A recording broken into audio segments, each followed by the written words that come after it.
فضول چیه؟ دنبال چی اومدی؟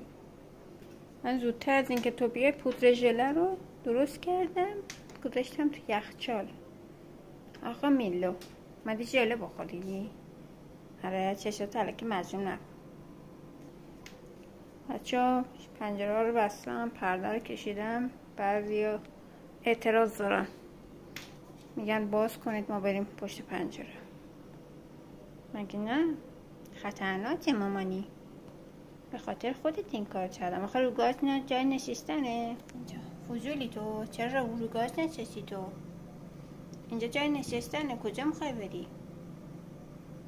به هود نگاه میکنی؟ حتما میخوای بری رو هود. آره میلو اعتراض داری پنجره رو بستن؟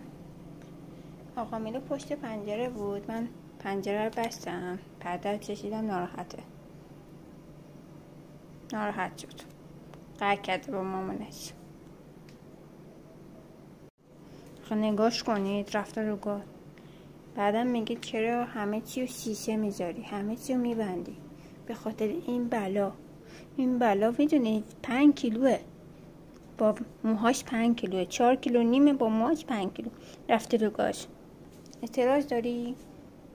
نمیشه باشه شما کاری کرد. چه ناراحته، میگه پنجره رو باز کن.